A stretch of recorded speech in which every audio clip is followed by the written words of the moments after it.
Hola amigos de Magacinema, aquí estamos de vuelta con un director que la verdad que teníamos muchas ganas de conocerle personalmente, Juan Vicente Castillejo, que viene a presentarnos además un corto que bueno, a los millennials, ¿qué voy a decir? Pues nos tiene enamorados, que son los 30, no son los nuevos 20. Bienvenido, Juan Vicente. Hola, ¿qué tal? ¿Qué tal, Asun? Es un placer estar aquí contigo, como decía, y bueno, no sé si el espíritu millennial quizás podríamos definir que es una característica de tu trayectoria, ¿no? Porque cuando vemos tus cortos, luego tendremos oportunidad de comentar más específicamente, pero claro, por ejemplo, esto de la treintena, el pueblo, los amigos, pues no es la primera vez que lo tocas.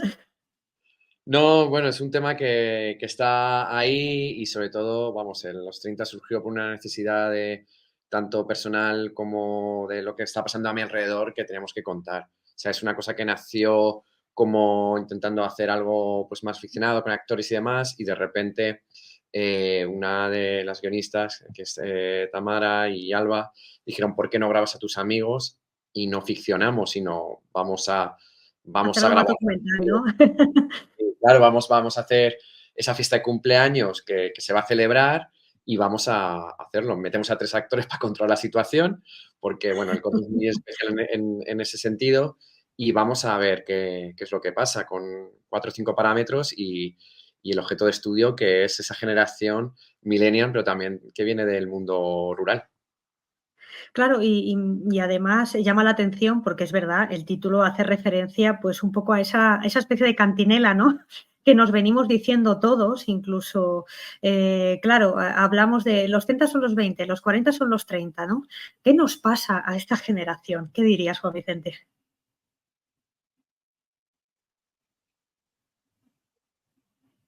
Pues sí, bueno, el título es sobre todo porque estamos, pues es una generación que está entre muchas crisis en las que se nos pide que maduremos, pero es casi imposible tampoco emanciparnos. Entonces se nos pide, bueno, se nos dice también desde la sociedad y demás que, bueno, no somos tan mayores, que esto los 30 son los nuevos 20. Luego, por otra parte, dicen que tienes que madurar. Entonces, claro, estamos en un, como diría cuerda, esto es un sin Dios y entonces no sabe ni por dónde nos da. Entonces, yo creo que este corte es un poco un reflejo de eso, ¿no? De esa generación que también es libre, ¿no? De decirlo de alguna manera, respecto también a su sexualidad, a cómo vive en sociedad, pero a la vez también nos escondemos de la gente que no está en nuestro círculo. Y entonces, por eso ese patio manchego, ¿no? Que nos vamos encerrando en ese patio y en ese patio somos libres, nada más ahí con la gente más cercana de nuestro entorno. Entonces, vamos, es lo que queríamos hacer, es lo que ha salido, ¿no? Que es ese punto nostálgico de las amistades también que se van ganando, se van perdiendo y lo que somos un poco nosotros, que es eso, que estamos perdidos un poquito también, porque como también tenemos un lema, ¿no? Que también sale en el corto, que es quién decide lo que es madurar, ¿no? Porque alguien me pide que madure cuando ni siquiera esa persona sabe lo que es madurar. Y es un poco esas dudas que tenemos entre todos y sobre todo con un lenguaje que me gusta más jugar con el subtexto que decirlo tan claramente, ¿no? Porque amigos, pues como lo que se ve en el. Sí, y además, bueno, me gusta esta mezcla de actoral, ¿no? Entre, pues, actores naturales, como los define Neus Bayús, ¿no? Y luego actores profesionales. Bueno, ¿cómo fue esa convivencia? Cuéntame un poco sobre el proceso, cuánto tiempo os llevó grabar esa fiesta de cumpleaños y, bueno, y cuáles son esos límites, ¿no? Entre el documental y la ficción, inevitablemente.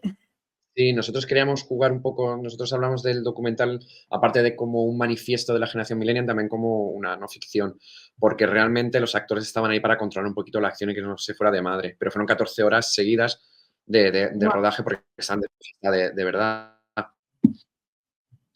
Entonces fue complicado, fue una exigencia sobre todo también del equipo técnico, esas 14 horas estar sin parar, aunque hacíamos evidentemente cortes, pero bueno, hay muchas cosas, mucho metraje que no está metido porque por cuestiones obvias, pues hay también muchos diálogos que, bueno, que no nos contaban nada y al final estás en una fiesta, entonces hay también cosas que quizás no deberíamos poner, aunque hemos puesto lo que realmente importa.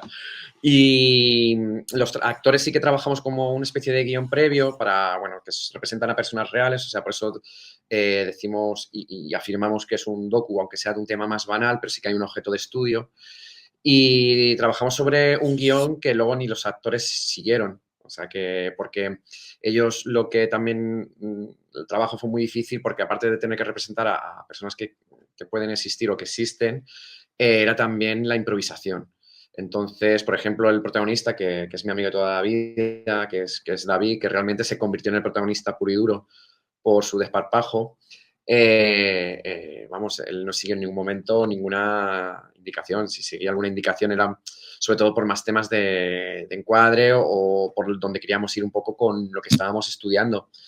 Y fue interesante unirlos y cómo realmente se les dijo, mira, esta persona representa esta, tal, y eso lo tomaron como tal cual. Y luego es que, como me dijeron durante ya las últimas horas, que es que no veían las cámaras ya. O sea, es que ellos se dejaban llevar y en la fiesta no, las cámaras eran, vamos, inexistentes para ellos.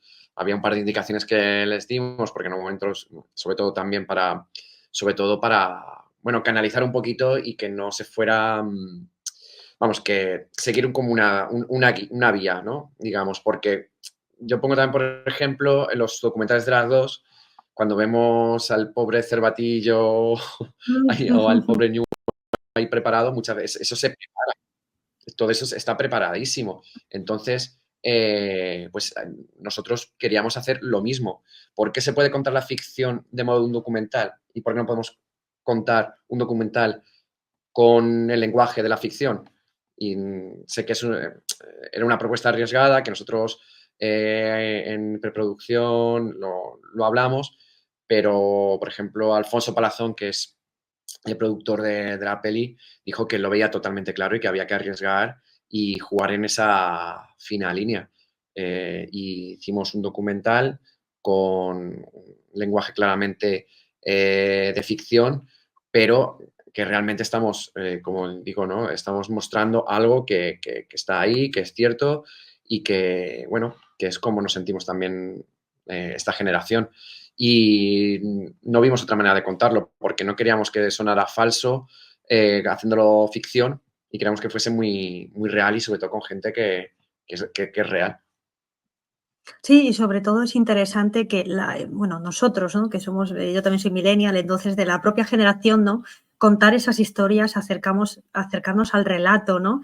Y sobre todo por todas esas etiquetas, ¿no? Banales, seguramente, ¿no? De entre los ninis, tenemos ahí una media generación llamada generación de cristal, y claro, todas esas cosas pues acaban siendo pues muy injustas, ¿no? Porque efectivamente, como tú dices, el contexto que tenemos es muy concreto, es un contexto que no nos permite expandirnos, ¿no? Entonces vivimos ahí sin saber muy bien, un poco en el limbo quizás.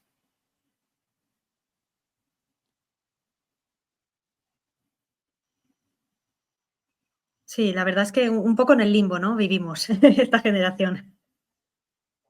Sí, es así, ¿no? O sea, la única manera de hacerlo era, bueno, pues lo que hemos dicho, ¿no? Lo de con conversaciones más banales, digamos, de alguna manera, pero son conversaciones que tenías en el día a día con la gente más íntima.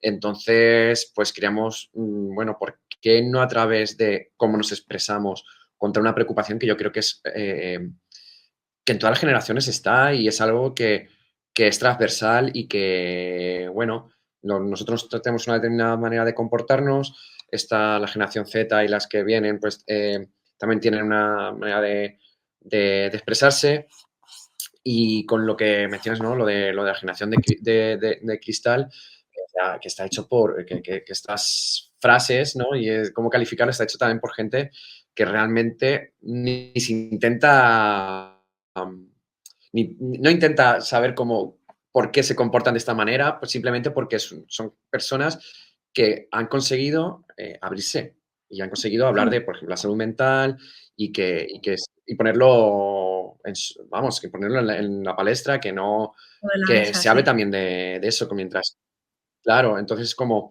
que otras generaciones lo que han hecho es reprimir eso y la única diferencia entre una generación y otra es que ellos tienen la suerte de poder expresarlo libremente, nosotros casi llegábamos a eso, que abrimos esa puerta y la anterior están más cerrados, pero bueno, es una cuestión también de evolución y ahora con todo lo que está pasando en Valencia y demás, o sea, esa Mm, generación de cristal, vamos, son los jóvenes los que están dando el callo y están ayudando y se están organizando, con lo cual esa generación de cristal yo creo que no existe, simplemente es una generación que se expresa y que es más libre y que, jo, a mí me da mucha envidia que, bueno, estamos casi al lado, ¿no? Somos millennials, estamos al lado de ellos.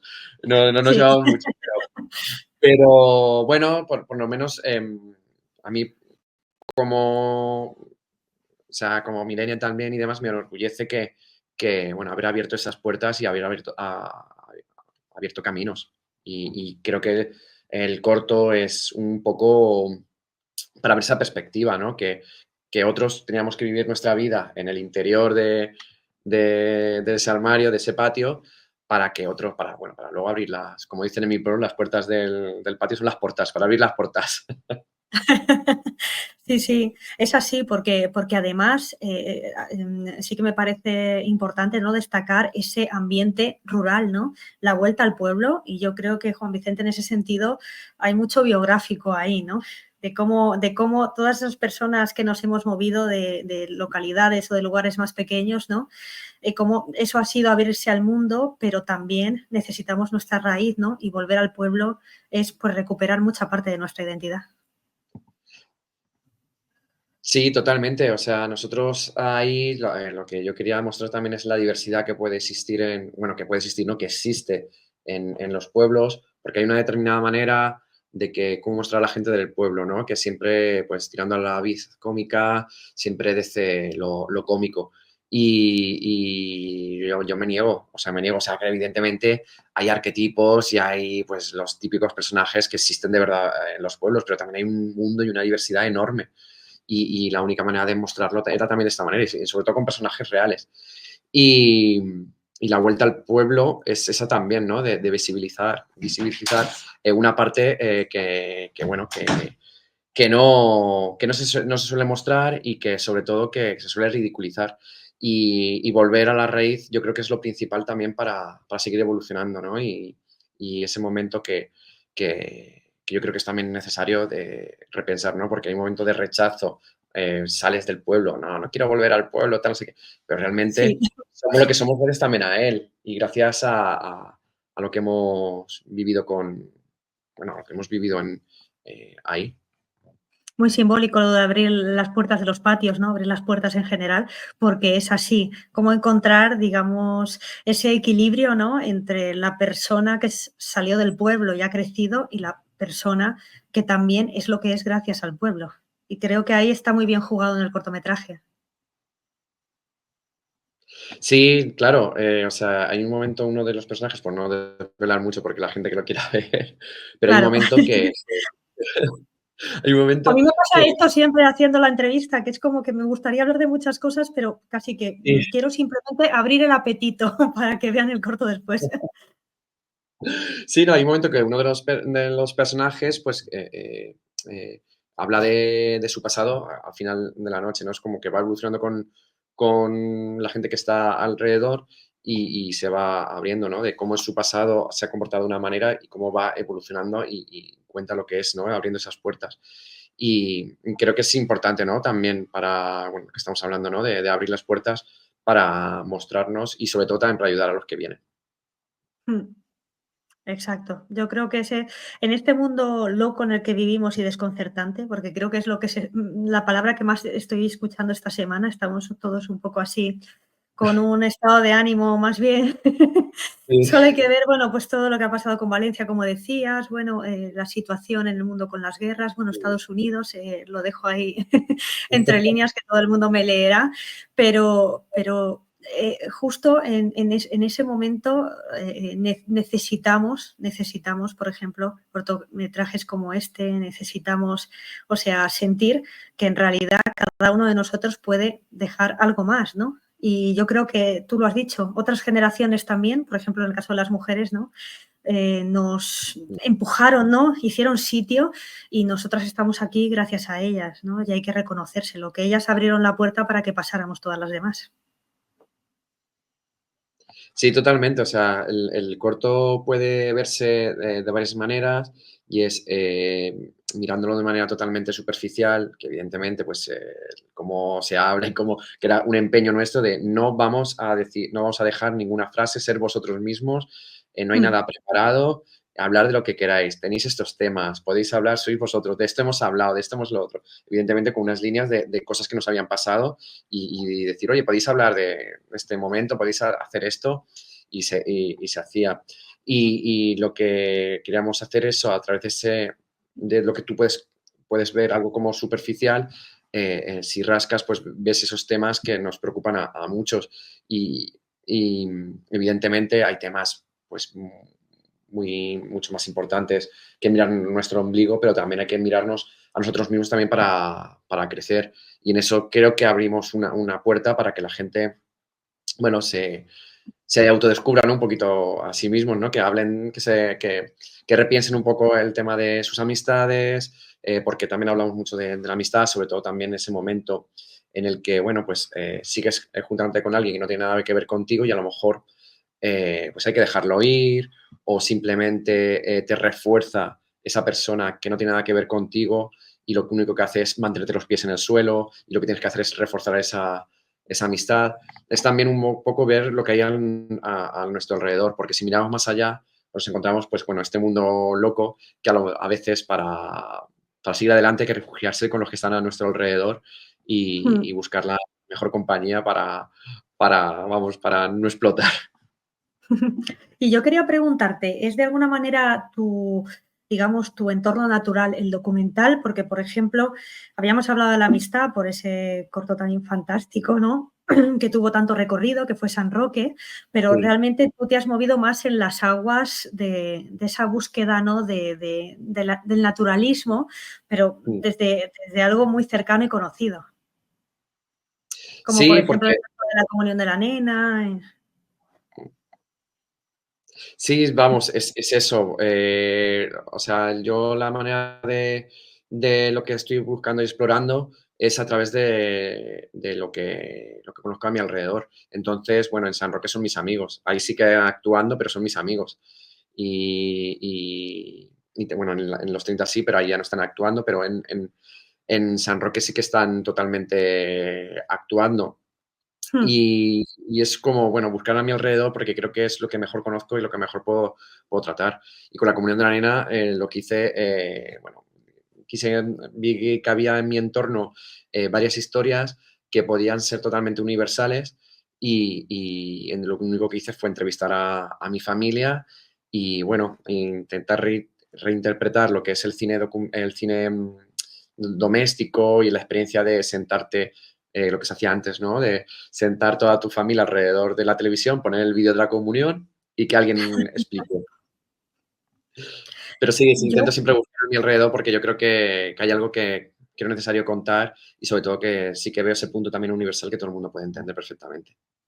Sí, yo en ese sentido contigo veo una especie como de nuevo subgénero, ¿eh? Y diciéndolo del modo más positivo, porque, por ejemplo, a mí en terror el subgénero de las casas encantadas me flipa. Entonces, en este caso, yo creo que hay un subgénero ahí muy sello de la casa, en tu caso, que es como generación, ¿no? Rural. Hay algo ahí, me gusta porque creo que pones la cámara ahí, ¿no? Y de alguna manera expandes el universo que desde fuera para muchos es tan limitado, ¿no? Sí, de hecho estamos preparando ahora ya un nuevo proyecto que estamos, bueno, trabajando en él, estamos en desarrollo y va otra vez de lo mismo. Voy al mundo rural, pero en los años 2000 y sobre los punkis de mi tierra. O sea que ahí Guau, qué estamos. maravilla. Hablando. No, sobre todo porque antes nombrabas la palabra nostalgia y es así. Yo me doy cuenta de que todos los que tenemos muy presentes los 90, los 2000, bueno, es que nos juntamos y somos un peligro porque empezamos con las referencias y ¿por qué no volvemos a ver, sabes? Muchas películas empezamos a decir que si de Spielberg, que si no sé qué, que si este libro, ¿te acuerdas de aquel anuncio en la televisión y de aquella canción del primo de Zumosol? Bueno, realmente es que, por eso te digo que tienes mucha verdad, porque es que somos así, es decir, es que nos tira. Sí, sí, y me gusta ya reivindicar también la nostalgia desde el punto de vista positivo, porque se denota mucho el tema de la nostalgia, no de nostalgia como entendemos de vamos a hacer un remake, no sé qué, no, sino de una manera que no para volver, sino para, bueno, para retratar ese, ese mundo que ya no existe y Mm, mostrarlo tal cual, porque luego ves ahora mismo a muchos chavales que van vestidos como los que eran los canis de la época y es como, sí, no, no, esta gente, de verdad, no endioséis a los canis, tío, porque había un poquito de todo. Entonces, nos mostró un retrato real, ¿no? No vamos a nostalgia y a decir que en los 2000 todo era, todo era maravilloso y fantástico y es como, no, había cosas buenas y había cosas muy malas. Entonces, también contarlo de esa manera, ¿no? Sin tapujos y sobre todo también como una manera, pues bueno, como me gusta a mí, ¿no? Hablar como en la tierra, ¿no? De todo lo que nos da la gana y bueno, siempre diciendo algo. O sea, que el dicho era como entre mentira y mentira, digo una verdad o algo así. sí, sí, exacto, exacto. Pero además es que todo ese espíritu sigue vivo, porque, por ejemplo, ¿cuánto se está revisando ahora, pues, esa época, de la ruta del bacalao, por ejemplo? Es decir, es que esa época, digamos que con el tiempo, pues, con distancia, podemos ir como colocando las cosas en su sitio.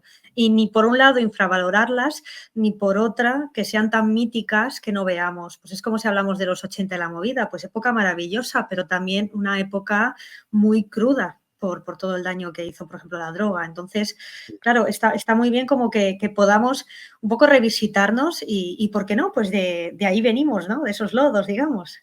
Sí, vamos, venimos de ahí, no tenemos por qué, vamos, denostar esa época ni rechazarla.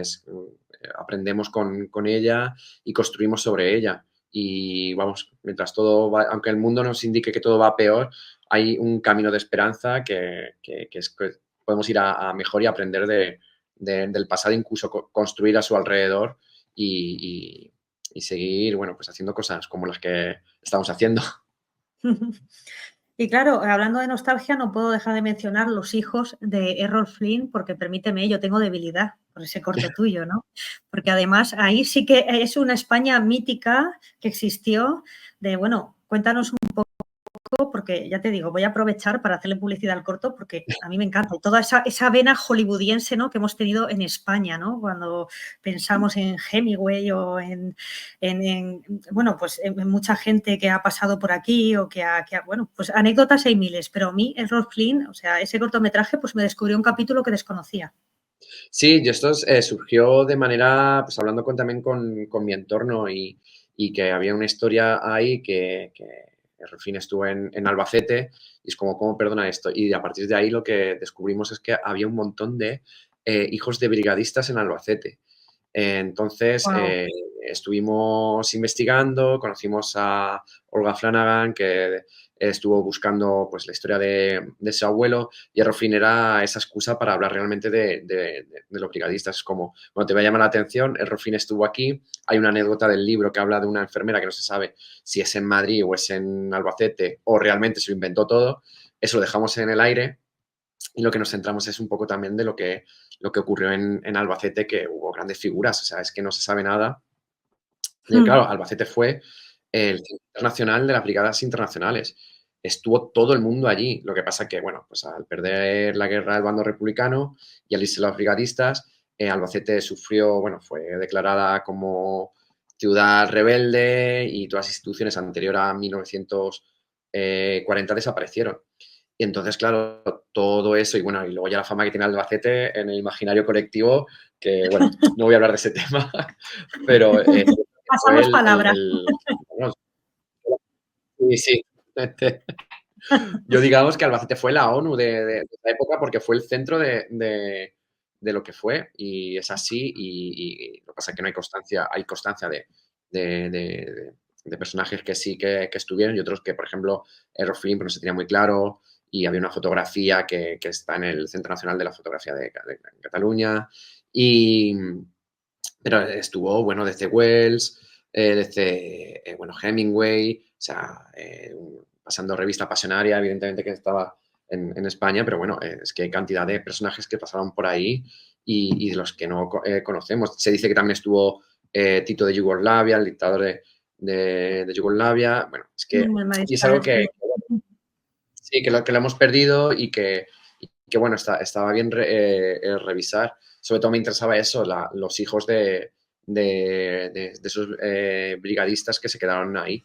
Y la verdad es que a mí me hubiese gustado hacer una segunda parte centrada más en la historia de Olga y lo que haya también alrededor de, sobre todo más ahondar en esos brigadistas. Ahí yo digo siempre que en el corto se estaba aprendiendo, con lo cual tengo ganas de volver a retomarlo y ver, explorar un poco más, porque sí que tengo, vamos, gracias a esa exploración y ese estudio, hay por ahí mil historias que es como, joder, me he quedado a medias de explorar esto y de contarlo.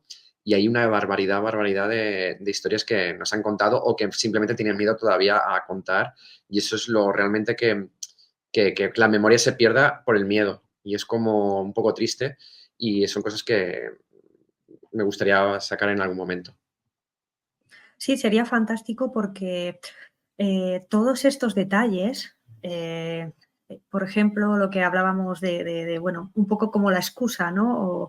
O digamos la llave que nos sirve para entrar en la película y de repente conocer otra historia que va mucho más allá, ¿no? Que tiene más relieve, ¿no? Y así hay muchísimas, ¿no? Cuando se habla, por ejemplo, del rodaje de Charlton Heston en España, ¿no? Del CID, en fin, todo eso tiene un componente como muy de realismo mágico, por un lado, porque nos parece como de un tiempo que inexistente casi, pero al mismo tiempo empiezas a indagar y entonces empiezas a ver el entorno, las consecuencias que tuvo en la zona, gente que se acabó quedando a vivir aquí o se casó con españoles, y bueno, y también la historia que trae a las espaldas, ¿no? Las historias de vida a veces dramáticas, y bueno, por eso mismo creo, bueno, me estás diciendo que te quedaste con ganas de la segunda parte, yo espero que la hagas para verla, pero me parece en ese sentido, pues dentro de tu filmografía, ¿no? Como una especie de transición, ¿no? Ese es quizás el corto más diferencial en cuanto al tono y la temática. Sí, aparte es como, bueno, yo creo que es mi primer, bueno, que el corto me lo produjeron Pasajes Invisibles, que está todo con nosotros con los 30 y Creta Producciones, y confiaron en llevar esa historia adelante, y es algo que es bastante diferente a lo que yo estaba haciendo, sobre todo porque fue también un poco de búsqueda y exploración también bueno, de mi lenguaje y lo que quería demostrar. Yo hay cosas que puliría muchísimo ahí, porque uno va aprendiendo con los años, pero sí realmente el espíritu está en lo que es el guión también, ¿no? Un poco partes también ficcionadas dentro del documental que yo quería llevar adelante, como es ese final, que es mi abuela la que sale ahí y su amiga, y quería con un poco bueno, pues probarme y sobre todo también eso, buscar historias humanas, que es lo que me interesa. Y la verdad es que Los hijos de brigadistas, bueno, Olga es nieta de brigadistas, me parece una historia súper fascinante y es mucho, mucho más interesante que se quedó fuera por esa, para en algún momento hacer esa segunda parte, es la historia de búsqueda de Olga de su abuelo. O sea, es algo ¡buah! Fascinante. Sí, sí, sí. Ese es un tema candente a veces de hablar en Mm, España, ¿no? Pero es real que necesitamos darle paz al pasado, ¿no? Para mm. poder construir de una forma mucho más segura nuestro presente y sobre todo nuestro futuro, ¿no? Y claro, es interesante que haya también cine que ponga en valor, ¿no? Y que saque, ¿no? Del trastero la memoria.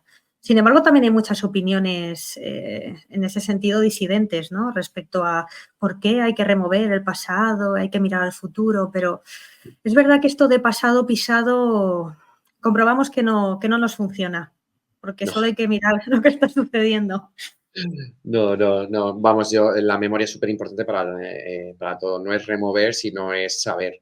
Y yo hay una cosa que es una, bueno, yo me quedé con ganas también de estudiar historia, pero me tiraba más el cine, pero creo que hay que saber. Igual que exploramos y sabemos sobre el Imperio Romano, podemos saber también sobre nuestro pasado más reciente, que creo que es súper necesario conocer y saber de todo. O sea, es algo que para no cometer nuestros errores, pero también para aprender y construir.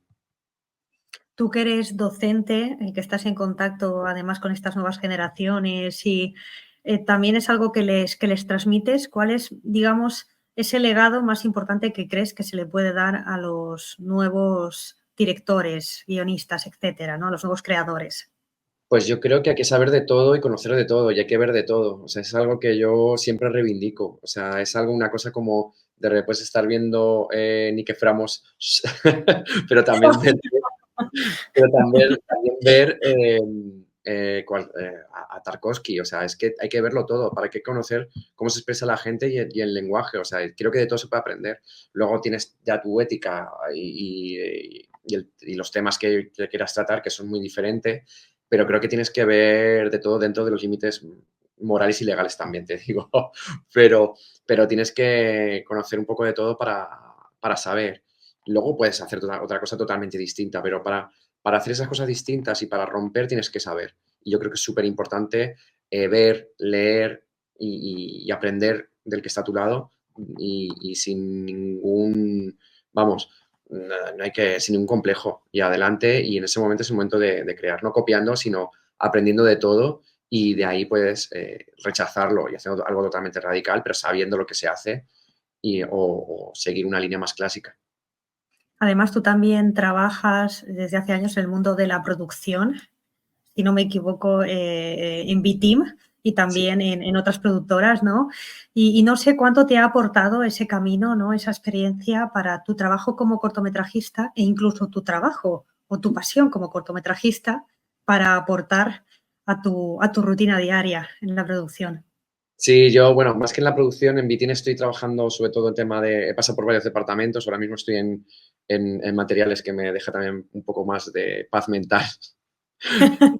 Y la verdad es que me aporta bastante, porque muchas veces, por ejemplo, con materiales, pues muchos de los materiales al final me los creo yo, y también estoy con el tema de trailers y spot en Bitin y muchas veces, pues, me ayuda también eso al estar a mano con el departamento de marketing, pues un poquito también bueno, pues hacer las cosas de otra manera y sobre todo también ayudándome, por ejemplo, ahora en la campaña de Goyas que estamos, para ver si estamos nominados con los 30, pues un poquito también, pues viendo lo que hemos hecho en Bitin, pues también lo puedo aportar a cortometraje, porque al final los cortos son, lo único que nos diferencia de las pelis es la duración. Es un formato, igual que la novela, es un relato breve, es un cuento y bueno, es la única diferencia que yo veo entre esas grandes historias y estas grandes cortas historias. Exacto, son igual de, bueno, si es que será por la duración, como tú dices, porque igual de preciadas o incluso más, porque te vas a un festival, empiezas a ver cortos y generalmente la pregunta es, ¿cuál es el que no me ha gustado, no? Porque ves, pues eso, tantas miradas y tanto, y es una genialidad en tan poco tiempo poder realmente transmitir un mensaje completo, ¿no? Y yo no sé, en ese sentido, aunque sea un poco tópico, si le tienes muchas ganas al largometraje o realmente estás disfrutando, ¿no? De estas pequeñas grandes historias. Pues si en el momento que me llegue una historia que crea que puede llevarme al largo, adelante, pero no tengo por ahora, disfruto mucho del relato breve y es algo que quiero seguir explorando. quién sabe, tengo muchas cosas escritas también por ahí, siempre estamos haciendo cosas nuevas, pero de momento no hay prisa. Sí que hay como ideas, pero no hay ninguna prisa.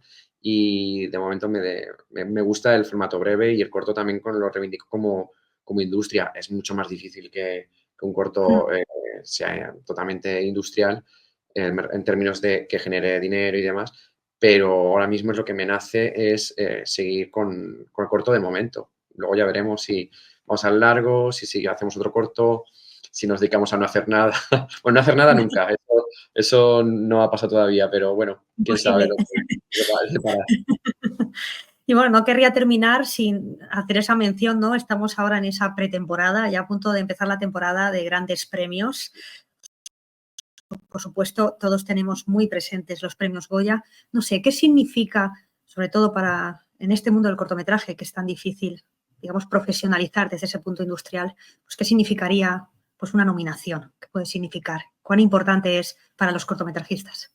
Bueno, en nuestro caso yo creo que sería como la guinda del pastel después de haber tenido un recorrido bastante importante en festivales. O sea, nosotros estuvimos en Bogosors, en Avicine, en Cortogenia, en Les Gai Cinema, si hemos estado en grande, en Meca, bueno, puedo seguir, pero la verdad es que es muy importante, bueno, sería muy importante, sería muy bonito, mejor dicho, acabar ahí bueno, porque sería algo realmente especial. Bueno, Juan Vicente, pues te deseamos toda la suerte del mundo con, bueno, con todos los proyectos, pero en especial con Los 30 no son los nuevos 20, que como decíamos, pues vale mucho la pena conocer y también por encontrarnos con esa generación, con su identidad, con ese aperturismo del que necesitamos también beber, ¿no? Cuando hablamos de tantos temas que nos importan. Así que, Juan Vicente, nos vemos en la próxima, espero que pronto. Nada, eso espero. Muchas gracias. Gracias, hasta pronto, chao.